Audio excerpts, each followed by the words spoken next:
Hello, hello. How's everybody doing? Good. My name is Justin Witte. I am the curator at the College of DuPage and the Cleve Carney Museum of Art, and I worked extensively on the Hokusai Ukiyo-e exhibition. But before we start, I gotta let you know, last time I was on this stage giving a talk, it resulted in a fist fight. I'm actually not joking.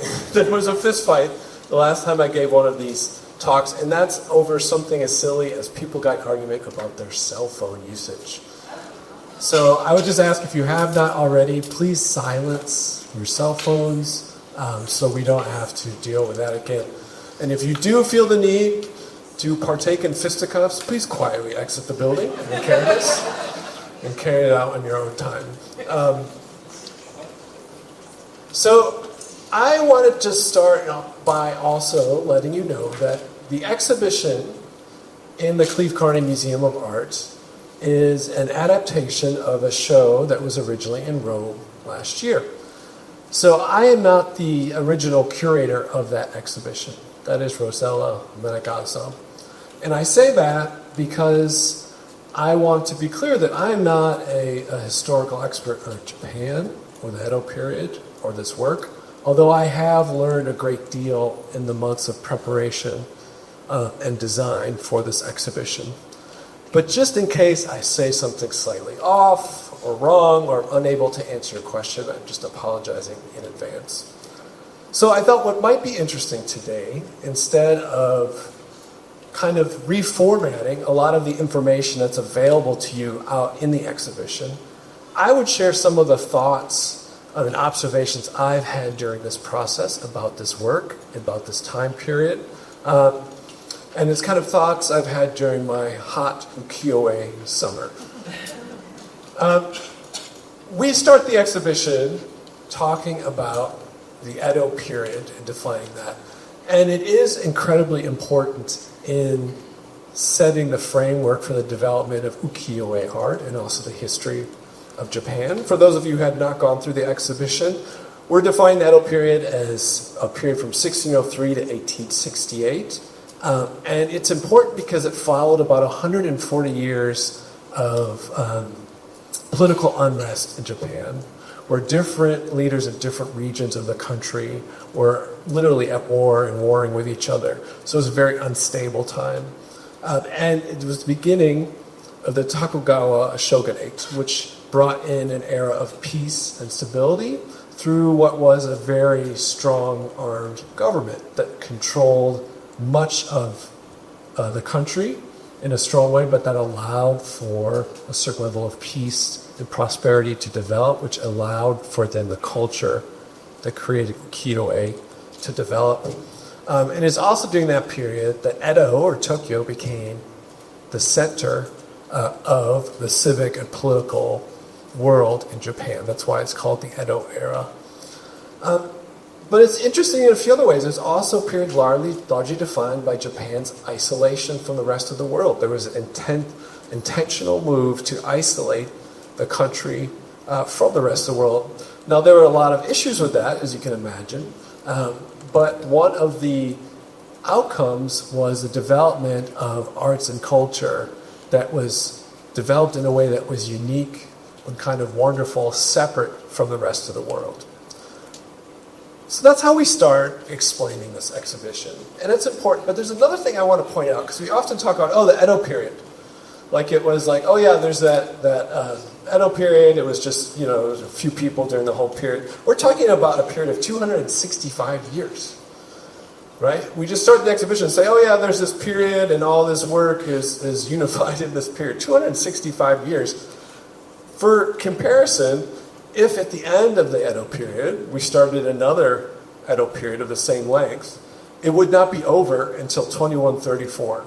So we'd only be 2/3 of the way through it. And in fact, the artwork on display in the museum, the ukiyo-e artwork, covers a span of 177 years. Okay, we're presenting as like, here's this ukiyo-e artwork. but it's 177 years between some pieces in that exhibition. That would be like if we were presenting The Wages of War by Henry Peters Gray from 1848 alongside Maurizio Catalan's Comedian from 2019 and saying, hey, this is just this one group of art, right? There's just one theme. Why do I say that? Because it's such a long period. We have distance in history from these times, right? We tend to start to paint in broad brushes and we find connections.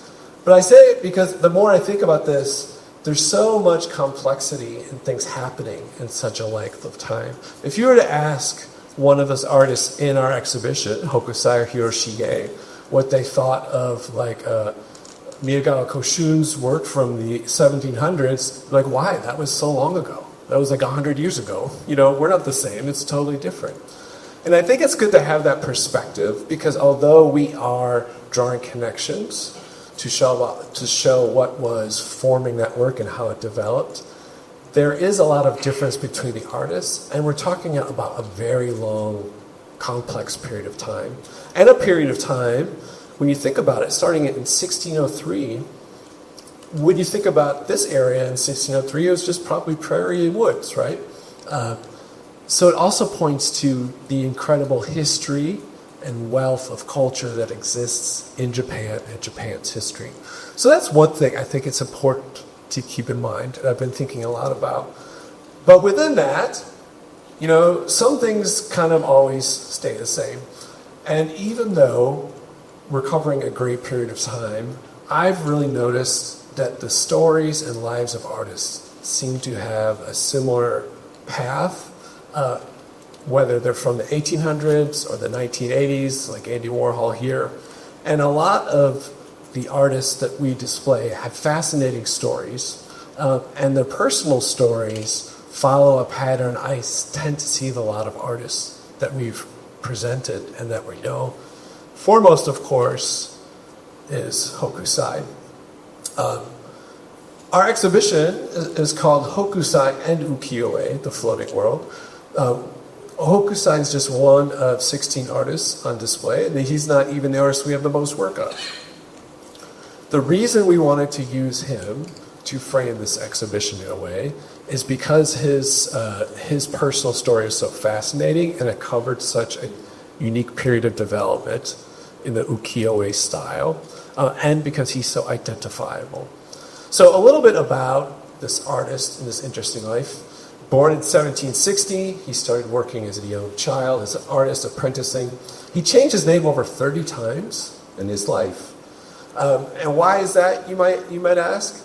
Well, an artist's name wasn't just an identifier. It also signified the style in which they worked, who they studied under, and the style of work they made, or where they maybe previously worked.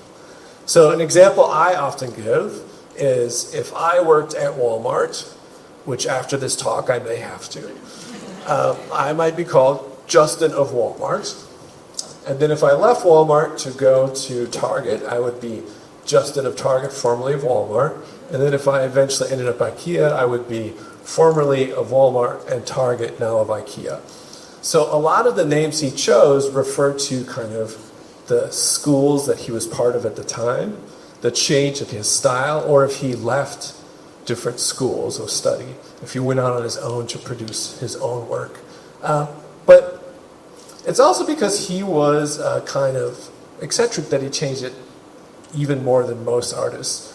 He moved his house over 93 times. It's rumored that every time his home got dirty, he moved on to a new house.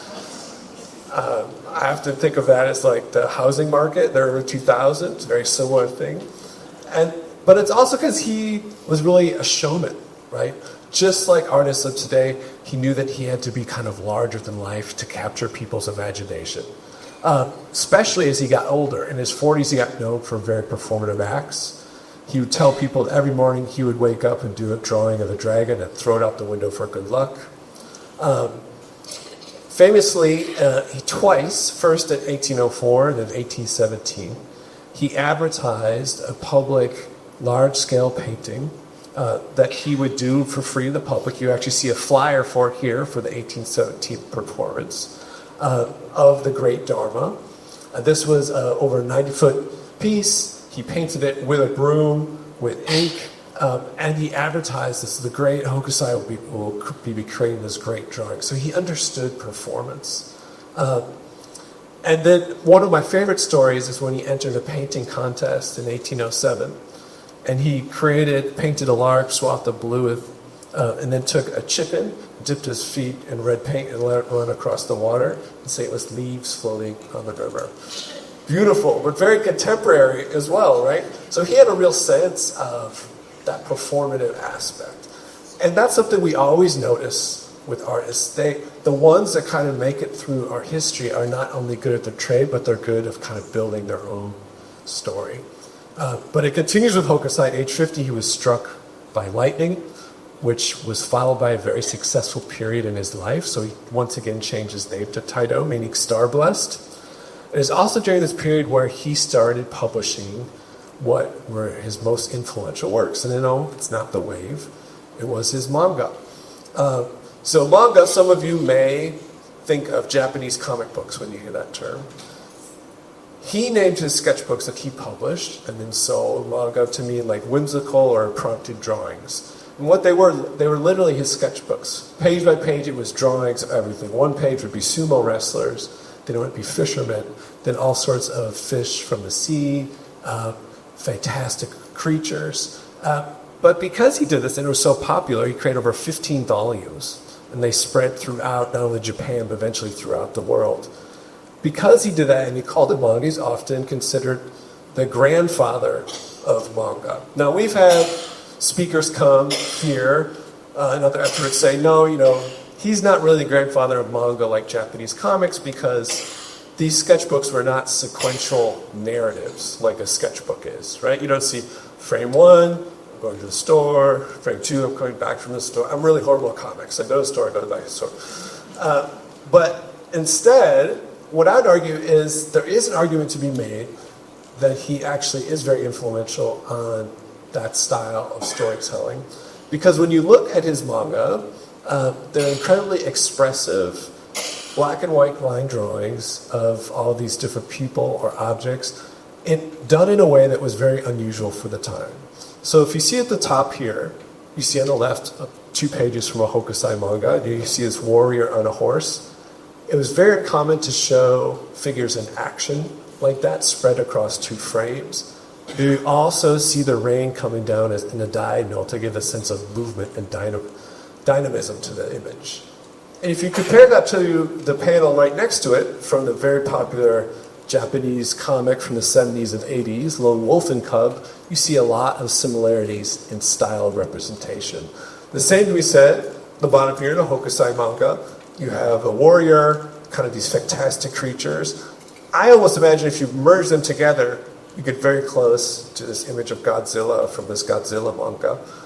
So I think a lot of his influence was not in the narrative storytelling of manga, but that expressive style, that kind of loose graphic style that still seems very contemporary today. And it's in fact, those manga sketchbooks is one of the stories of how Japanese artwork first found its way to Europe and began to influence a lot of impressionist artists. Because when Japan finally did open up its borders and they were sending a lot of lacquerware and other objects to Europe, sometimes a manga book would be put in for packing or as a gift, as an extra. That's how artists would discover this work from Japan. So it is incredibly influential. Excuse me, I have to get some water here.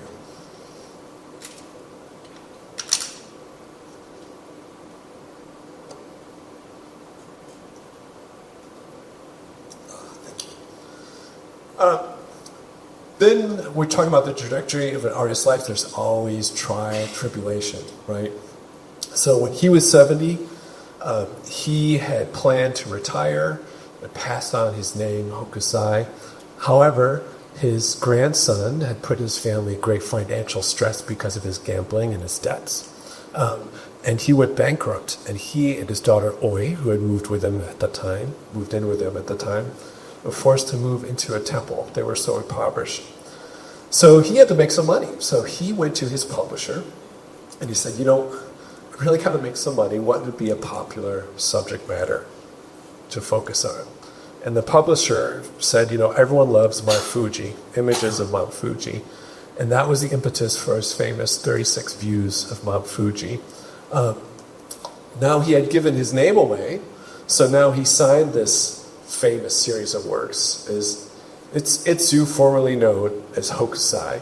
And it is in this series of work we get probably the most recognizable and one of the most ubiquitous images in our history. And that is Under the Wave off Kanagawa, or the Great Wave off Kanagawa. It has many names. The direct translation from Japanese is something like Inside of the Wave, so it's not a perfect translation. This was published in 1831 as part of the 36 views of Mount Fuji. And if you were to look at your phone right now and type in wave, a little suggestion of an emoji of this wave would come up, right? Not many artworks make it to our pockets in that way. And I would guarantee you at least 70% of the people in this room have this wave tattooed somewhere on their body. I know you do. So it's everywhere, right? But there's some interesting things about this wave because we view it often as an image of imminent disaster, right? If we're looking at it, this great wave, we're coming over the top, and there's these really expressive finger-like edges of the foam off the top. And they look like they're about to crash down on these poor huddled fishermen in their boats. Now there's a few things to keep in mind when looking at this work, and all of the work in this exhibition, is in Japan, not only do they read text from right to left, but that's also how they read images. Because if you're trained to kind of read a certain direction, that's how you engage with images and text. So if we look at it this way, from right to left, we swoop in on a much more gentle angle, and we notice if we follow the edges of the boats, they are actually going on either side of the wave. We notice that the wave's going to crash down, it's actually going to be in this area here. So maybe they are not an imminent threat from the wave. We also know from research that these type of skiffs were very commonly used for people to travel between cities along the shore in Japan. So it is very possible that instead of going out to sea to fish, that these are people traveling between cities that are actually headed to shore. And finally, it's important to understand the symbolism of Mount Fuji itself. Mount Fuji is often used as a symbol representing a connection with nature. It is considered a symbol that is kind of protective and overlooking. It is almost has, especially at the time, like a deity-like status. So if you put all this together, you can really see this picture also, and maybe more correctly, as people navigating and coexisting with nature. That still highlights the power and strength of nature, but they are not battling or in danger of it, but coexisting with it under the watch of Mount Fuji. Now, another thing about this print, this is the one we have in our exhibition, you might notice the colors are a little different than what you've seen in other versions of the wave. Well, remember I talked about when Hokusai needed money, which was publisher, to ask what he should print. Publishers played a very big role in the ukiyo-e world, especially for woodblock prints. And they would often, after a print was designed and woodblocks were printed or cut, they would be the ones who decided what colors, how many were printed, if colors were changed, which they did do. This print, which is from the original woodblock, so it's an original, was printed intentionally all in blues, monochromatic blue. So the color is a little different. But why blue? One of the big advancements in the tail end of ukiyo-e was the introduction of a new type of blue. Prussian blue, or Berlin blue is what they called it at the time. And it was a synthetic blue. So prior to that, all the blues in printmaking were made from natural pigments, so they faded, right? They weren't as vibrant. A synthetic view was very blue was very vibrant, it lasted longer, and it was incredibly popular. So popular, in fact, oftentimes publishers would insist on using a lot of it in a print, or sometimes exclusively using that color. Hokusai went on to find great success with the 36 views, which actually grew to 46 views. He started other series, including he started a series of famous Japanese ghost stories, and then eventually died at 88, some saying 89 years old. And on his deathbed, he only lamented that he could not live to be 100, at which point he would have finally been a great artist. So there's these fantastic individual stories, right, in this exhibition. And it's not just Hokusai, it's Hiroshige, it's Koshu, it's so many artists in the exhibit. But I've been really fascinated throughout this process how people, our visitors, are so enthralled by the woodblock printing process. So woodblock came to Japan from China. It was really instrumental in the success and growth of ukiyo-e art because it allowed for the creation of multiples. So any image is immediately made in multiples, so you can distribute it much farther, much wider, and it was much more affordable. Originally, these prints were done just in black and white, but over time, different techniques and methods developed where they could add multiple colors, eventually getting to the point where some prints had up to 20 colors. Why is that impressive? Because each color was a separate woodblock, right? Because the way the woodblock print process works is you would have, the artist would design the piece. They would essentially draw it or paint it with ink, a very thin paper, and they would bring it to the woodblock carver. There's a video in the exhibition that kind of shows this process. The woodblock carver would lay that on a piece of wood, often cherry wood, and carve away all the wood except where there was ink in the artist's drawing, leaving that part raised. Then it acts like a stamp, right? If that part's raised, you have ink, you can stamp it, that will leave an image. It's a very slow process. The woodcarvers are incredibly skilled. When you look at the woodblock prints in our exhibit, notice the very thin lines, right? Think about how hard it'd be to carve away the wood, leaving those areas. But when you want to add a color, you can't just have it the same woodblock because you have one keystone woodblock that has the main outlines, or maybe the black lines, then another one for a blue, so then there has to be a different one that's carved.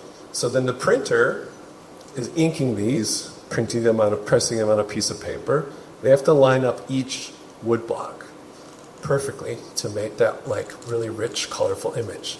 So in the exhibit, when you see some of the prints that have 10, 15, 20 colors, each of those colors was a different woodblock. And people seem so fascinated with that. And I think part of the reason is we still suffer right from this idea of the artist as solitary genius. And often we come into conflict with that idea with contemporary art. Like if we hear a contemporary artist like Jeff Koons or someone has assistants, we're like, oh, what do you mean they have assistants? They didn't do it all by themselves. And I think especially in our culture, we question then the skill and authenticity of that artist if they didn't somehow make it every step of the way.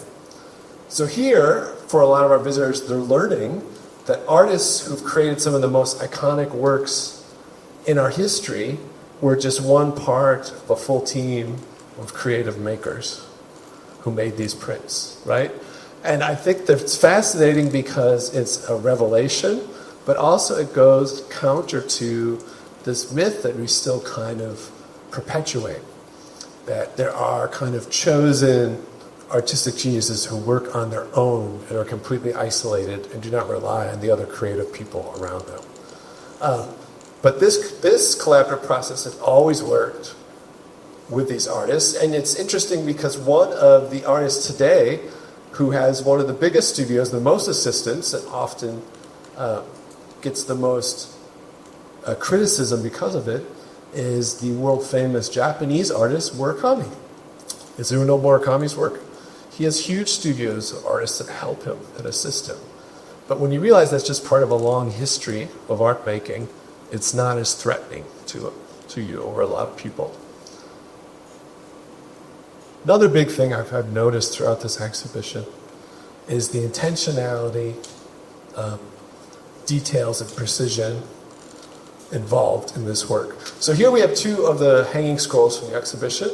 Geisha tuning the shabusan on a veranda, and, seated geisha opening a love letter.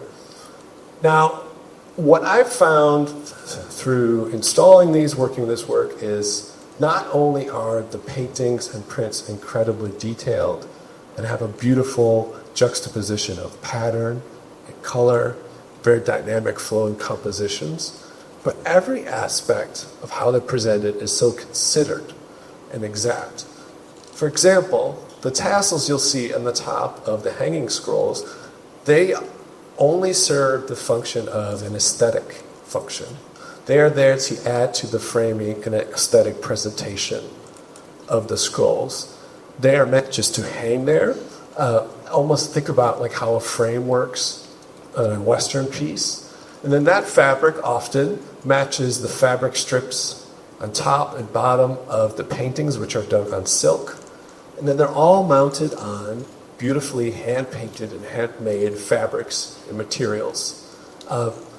So every part of that surface is incredibly considered. And it's almost like at first glance you're so aware of just the painting, you don't notice it. But when you are able to take some time, you start to notice these details. What's so satisfying is that they have been considered, and they're there waiting for you in a very thoughtful and intentional manner. And that also relates to a lot of the objects we have on display, not only in their beauty, right? Lacquerware, which is made by putting many, many layers of dark lacquer over wood to give that dark ground, and then using crushed metal and gold leaf to build up these intricate, beautiful patterns. It's not only in the creation of this work, but also the function that a lot of these objects had. So this is, for lack of a better description, incense game, kodo. A lot of the objects we have are part of, if they're called game, but they're much more part, could be considered ceremonies, much like a tea ceremony or set. So it was very important in this time, if you were demonstrating your culture, if you were demonstrating your education, or if you were saying, if you were a courtesan and you wanted to show how educated you were in the arts, you would take part in these games. The incense game would be carried out, run by an individual, and then the people participating. The person who ran the game would use all the tools you see here to prepare packets of incense in a very intentional, performative, and meditative way, a very ceremonial way. And then they would burn those incense packets, which you see on the left side up here. The participants would then have to identify what the incense was by its smell, but it was completely carried out in silence. So they would write out, so here you have the think well, they would write out what it was and submit it to the person who was running the game. And then if they were correct, would be marked with the different clay pieces. So every aspect of it was done with a consideration towards the kind of meditative, beautiful ceremony that it was, with a kind of honor to the tradition of how it was carried out. And it was very exact and considered, which is also true about this other wonderful game that we have on display. We kind of describe it simply so people understand as a memory game, right? You'll see it in the museum. There's two sets of hand-painted, beautifully hand-painted cards with these theatrical figures on them. One set of the cards is just the figures on the gold leaf. Another has writing on it. So similar to a memory game, the cards without the writing would be laid out, identified, and then turned over so that you can no longer see them. Then the individual playing the game would take the other deck, pull a card. And that writing would be a line of poetry. In this case, it is writing related to the theater. So either lines from plays or names of famous characters of plays. And then read just the first character of that line. And then you, as a participant, would have to remember what the full phrase or line was, what image it related to, and where that image was on the board. Again, this was meant to show your culture, your education, your awareness of the arts. And it's also just an incredibly beautiful object. The little paintings on there are so detailed and fun. It's really one of the most popular works in the exhibit. Another important thing I've really realized was exhibition, is that this period of time had serious drama, right? I talked in the beginning about the importance of Edo, but just a little more insight onto the complexities of that era and what led to the country's isolation and what artists had to deal with and how that period shaped the artist's work. So beginning in the early 1600s, there was a sense that Christian missionaries and outsiders were threatening the government's autonomy or control of the country. So there began to be a series of acts to restrict them in the country. Christianity was outlawed in 1614. Then there was a rebellion and somewhat a reaction to that the government really cracked down hard about. 1635 is when travel abroad was forbidden. And the death penalty was applied in cases to people returning from abroad. Just for returning. Just the fact that you were somewhere else and you came back was punishable by death. Their trading partners were increasingly banned. Portuguese were completely banned. It had been one of their largest trading partners. Only the Dutch and Chinese were allowed very limited trade off a small island near Nagasaki that only happened once, I believe, a month. I could be wrong on that. And then finally, in the 1630s through 1853, the series of laws that closed the country, they got to such a point that they surveyed the coastlines and actually had the authority to fire on any foreign ship they saw entering the country. So it was incredibly isolated. It wasn't just philosophically, it was very cut off. And that was reflective of the very strong armed government was also afraid of losing its power. And that fear was not only directed outwards, it was directed inwards as well. So, ukiyo-e art refers to specific work that depicts the city life, theater, performing arts, and landscapes of the cities in Japan, of Edo specifically. A lot of times those depictions centered around the theater district and the pleasure districts. Those districts were largely populated by a new class of merchant class people who were able to, through the stability of the country for the first time, develop wealth and prosperity. The government saw these areas of town as a threat, not only because it showed how the merchant class were rising above what was the government thought should be their social level. It was also a place where people from different levels of society interacted. It also contained theater, in the case of the pleasure district, prostitution, things that the government thought were amoral. So they really tried to crack down on these parts of culture. And one way they did it was often restricting the artists in what they could produce. So in the 1660s, it really began in terms of what content. They tried to crack down on erotic content. But then in the 1800s, towards the end of the Edo period, it started to get more restrictive yet. They banned any prints of courtesans, kabuki actors, or adult themes, and that forced the artists to adapt. So on the right, you see one of these great pieces by Utagawa Kuniyoshi, and it is of a famous actor who he was not allowed to portray. So to get around those restrictions, he recreated the actor using different figures, right, to create the face. And what's more, it was also, you couldn't use the name as well. So the title of the piece is, He Looks Scary, but is really quite a nice person. Now, if you were around that time, you would know what actor that was referring to. It would be like if it was Tom Hanks, and you'd say, he plays a doll that's a cowboy. Oh yeah, it's Tom Hanks. You know what that is. And then it also pushed other artists to switch subject matter. So it's around this time where you see the introduction of the landscape really being one of the main subject matters of artists like Hiroshige, Hokusai, because they were adapting to this censorship.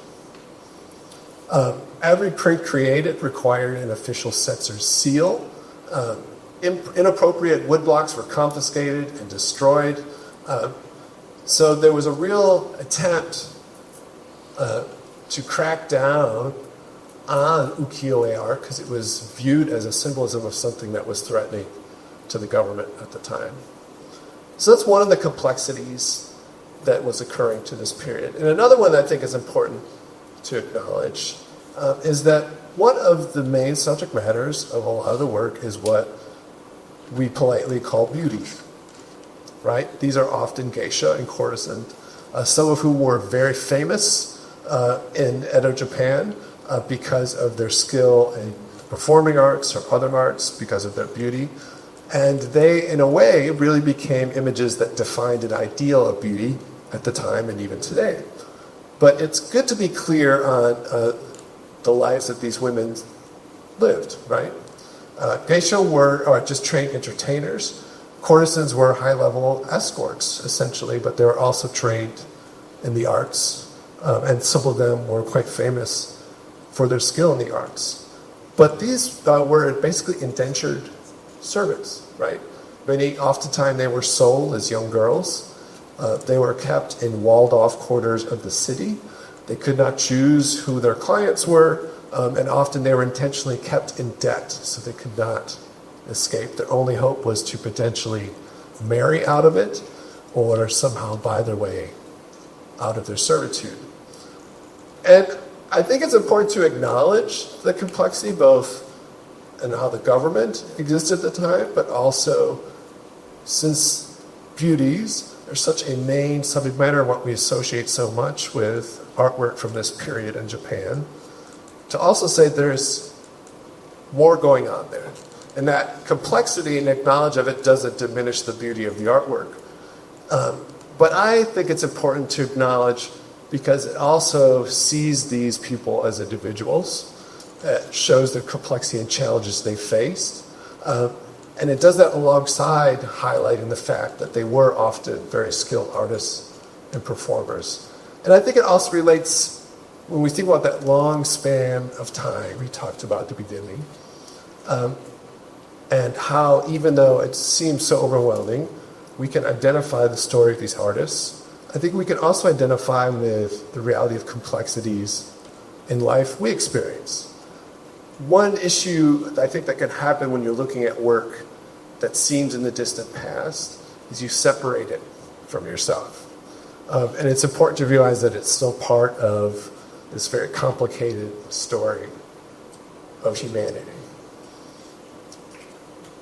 Another big aspect of the show is the importance of relationships and exchange. So, this artwork is not, in fact, on loan from Japan. It comes from the Edoardo Chiusone Museum in Genoa, Italy. Who was Edoardo Chiusone? He was an Italian artist.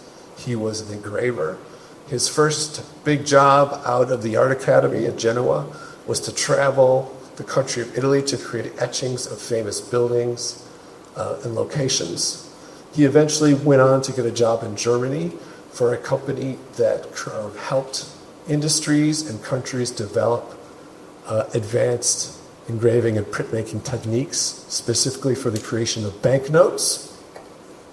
So in 1874, Japan had just opened up to the rest of the world 2 decades earlier, and they were finding that some of their systems and methods were not in line with a global economy. One thing in particular was their banknotes were still hand-painted. Okay?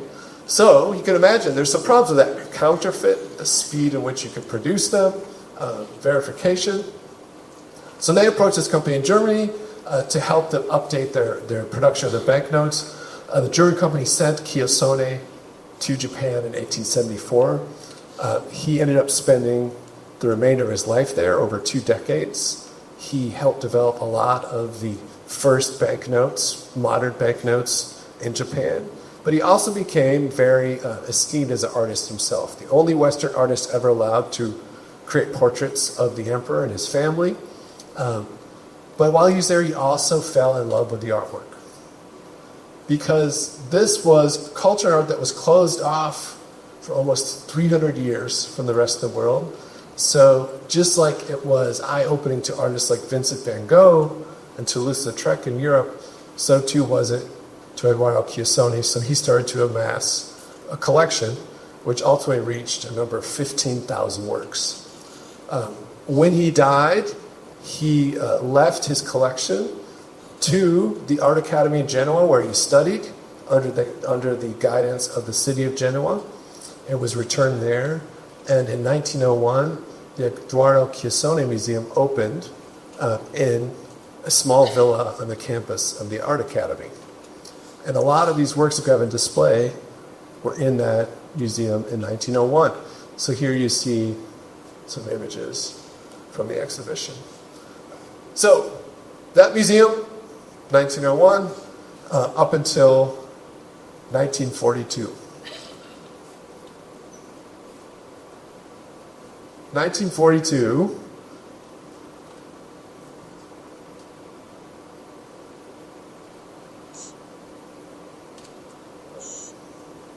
sorry, 1942, what's going on in Italy?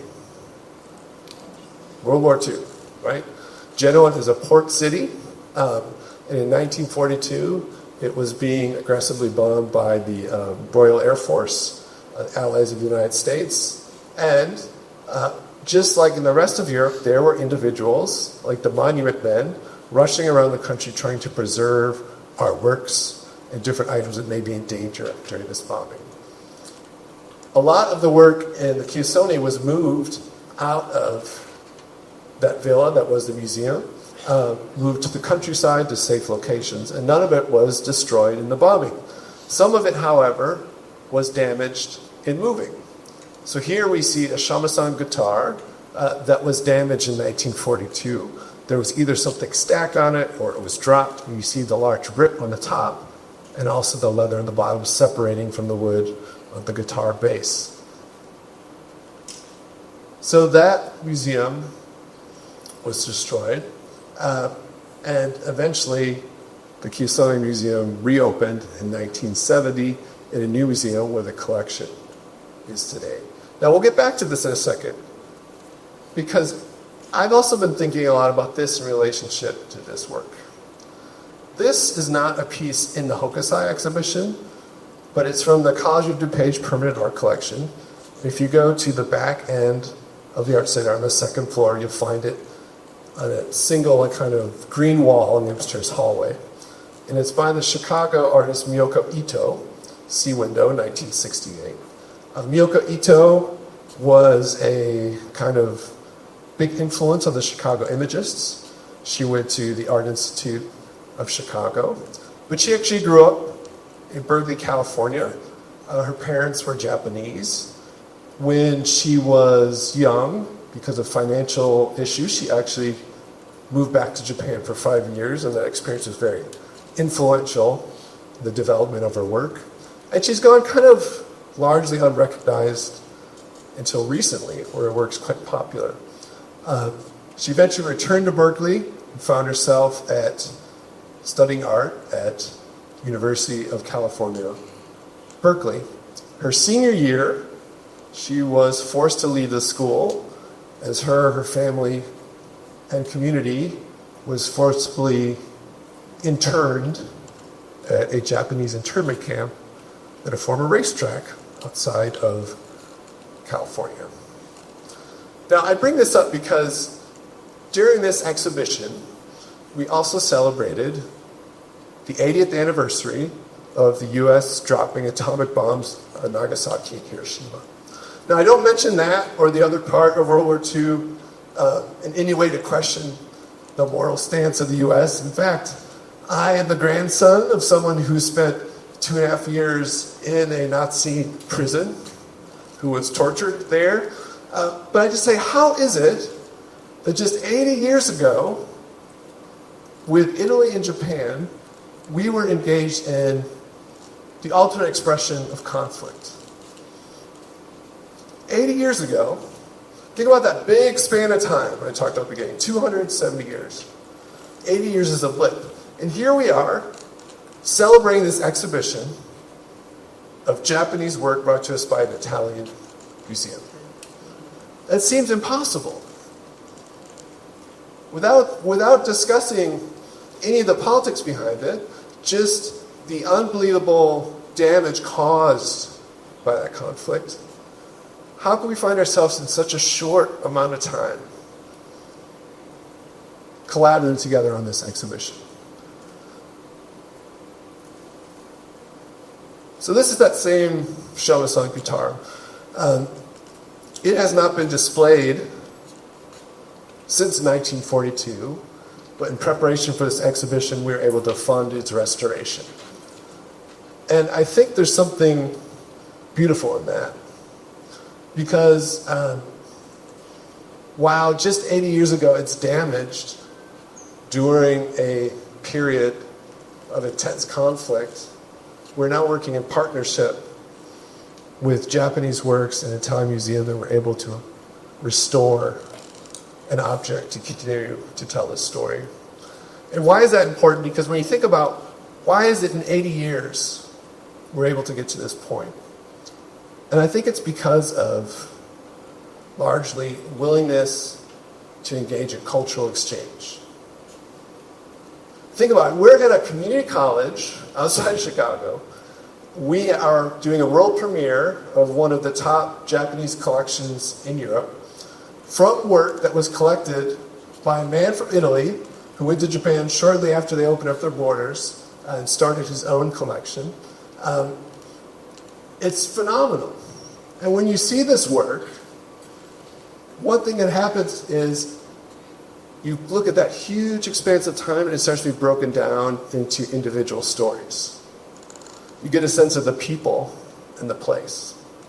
And when you get a sense of those people, you see them as people. And when you see someone as people, you see yourself in them, right?